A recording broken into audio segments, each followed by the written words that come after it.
Est-ce que tu connais la différence entre les musulmans sunnites et les musulmans chiites? Non. Eh bien, tout a commencé en 661 avec Muawiyah, qui était alors gouverneur de Syrie. Muawiyah a contesté l'autorité du calife de l'époque, le chef de la communauté musulmane, Ali, qui était le gendre et le cousin du prophète. S'ensuivit alors une guerre civile, à la suite de laquelle Muawiyah a fondé sa propre dynastie, la dynastie des Omeyyades.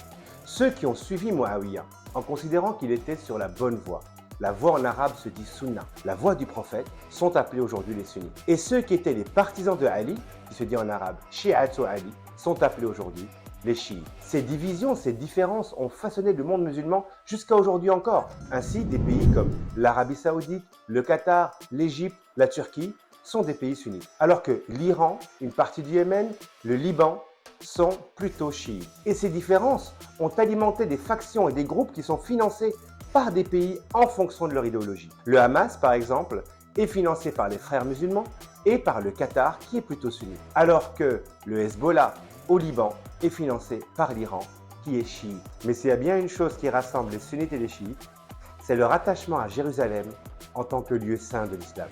Proche ou bien?